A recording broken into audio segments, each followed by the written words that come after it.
করবেন কলব থেকে শয়তান দূরে সরে চলে যাবে। কে বলছে? স্বয়ং আল্লাহ রাসূল বলছে। আল্লাহ রাসূল বলছে শয়তান কলব থেকে দূরে সরে যাবে, আবার গাফেল হবেন, স্মরণ বিচ্যুতি হবে, আবার শয়তান আপনার কলবে আসবে, আইসা ওয়াসওয়াসা দিবে। এই জন্য সকাল সন্ধ্যায় বিল গুদুবি ওয়াল আসাল, সকাল সন্ধ্যায় আল্লাহর নামের জিকির করো, জিকির করো লা ইলাহা ইল্লাল্লাহু মুহাম্মাদুর রাসূলুল্লাহ সাল্লাল্লাহু আলাইহি ওয়াসাল্লাম। সময় বেশি নাই, সময় খুবই সংক্ষিপ্ত।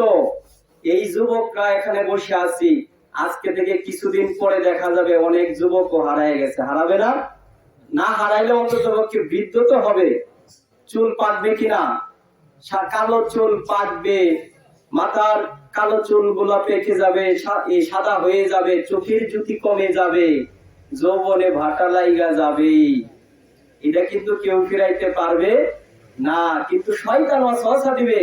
আরে তুই তো এখন যুবক বয়স, মাত্র 20 বছর হয়েছে, আরো সারা জীবন পড়ে আছে, ওই সারা জীবন পরবর্তীতে যায় আল্লাহর জিকির করা যাইব।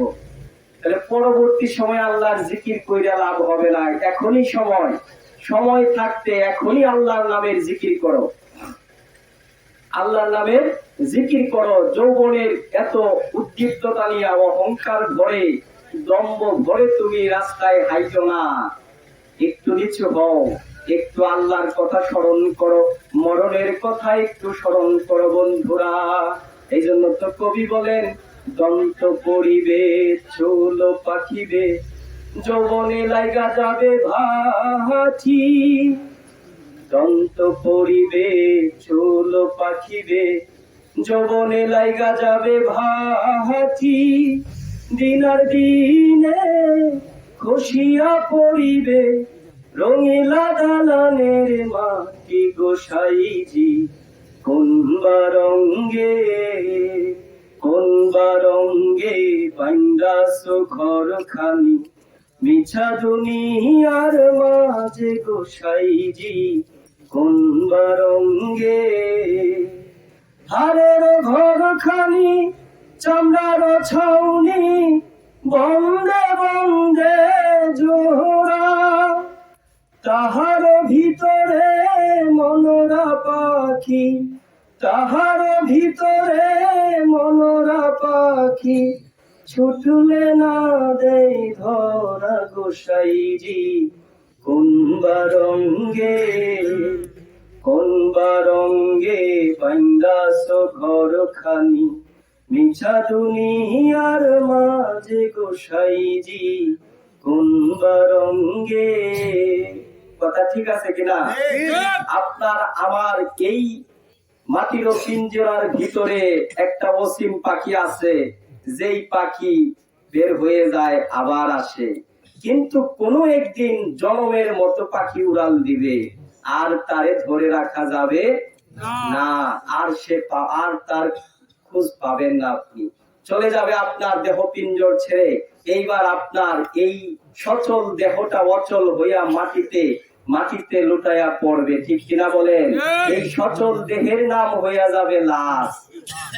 এইবার আপনাকে বলা হয় আব্দুর রহিম, রহিমা খাতুন, কিন্তু পরক্ষণেই বলা হবে লাশটাকে তাড়াতাড়ি বের করো। তাহলে আব্দুর রহিম কে ছিল প্রশ্ন। এখন আপনাকে বলতেছে আব্দুর রহিম, আপনি এই মুহূর্তে মারা যাওয়ার পরে আপনার আপন জনেরাই বলতেছে লাশটাকে তাড়াতাড়ি ঘর থেকে বের করো। তাহলে আব্দুর রহিম কে প্রশ্ন।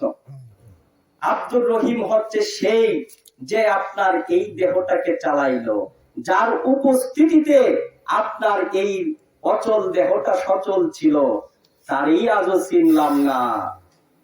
চেনা চেন পাইবা অচেনারে, চেনাই ছিল না অচেনারে খুঁজো। মান আরাফা নাফসাহু ফাকাদ আরাফা রব্বাহু, যে তার নিজেকে চিনতে পারলো সে তার রবকে চিনতে পারলো। জোরে বলুন সুবহানাল্লাহ। ও যার আপন খবর আপনার হয় না, একবার আপনারে চিনতে পারলে যাইতো অচেনারে চেনা। আপন খবরই রাখি না, নিজের খবর রাখি না, অন্যের খবর লইয়া চিন্তামগ্ন। এই জন্য নিজের পরিচয় লাভ করতে হবে, নিজের ভিতরের মানুষটাকে জাগ্রত করতে হবে। কাদ আফলাহা মান যাক্কাহা ওয়া কাদ কাবা মান দাসসাহা। যে তার আত্মাকে জাগ্রত করলো সেই সফল কাম হয়ে গেল। জোরে কোন সুবহানাল্লাহ। এই জন্য বন্ধুরা, সকালে খাইছি, দুপুরে খাইছি, রাতের বেলা যায় খাবো, ঠিক কিনা বলেন? যদি না খাই আপনার এই দেহটা, মাটির এই পিঞ্জিরাটা অচল হইয়া যাবে, শক্তিহীন হইয়া যাবে। এই জন্য সকালবেলা খাইলাম, দুপুরে খাইলাম, রাত্রে যায় খাবো। আপনার ভিতরে যে আরেকটা মানুষ ছিল, তারে তো কোনো খাবার দিলেন না। আপনার বাহ্যিক মানুষটাকে খাবার দিলেন, কিন্তু ভিতরের মানুষের খাবার কই? ওই ভিতরের মানুষ ভাত খায় না, গোশত খায় না, রুটি খায় না। ওই ভিতরের মানুষের খাবার হচ্ছে সুবহানাল্লাহ, আলহামদুলিল্লাহ, আল্লাহু আকবার, লা ইলাহা ইল্লাল্লাহু মুহাম্মাদুর রাসূলুল্লাহ সাল্লাল্লাহু আলাইহি ওয়াসাল্লাম।